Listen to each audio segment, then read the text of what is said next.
Good morning friends, চলো আমার সঙ্গে একটু মর্নিং ওয়াক করো। দেখো কত সুন্দর ভিউ, পুকুরের চারিপাশের রাস্তা। এই রাস্তা ধরে আমরা মর্নিং ওয়াক করি। আজকে মহিলাদের কেউ আসেনি, আমি একাই এসছি। ভালোই লাগছে বেশ। ভয় লাগে খালি এটাই যে পুকুরের মধ্যে না পড়ে যাই। তো এটাই হচ্ছে কথা। তোমরা সবাই কি করছো?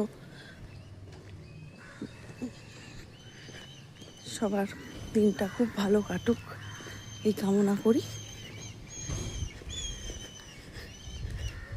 চলো আমার মিনি ব্লগটা আমি শেষ করলাম। টাটা।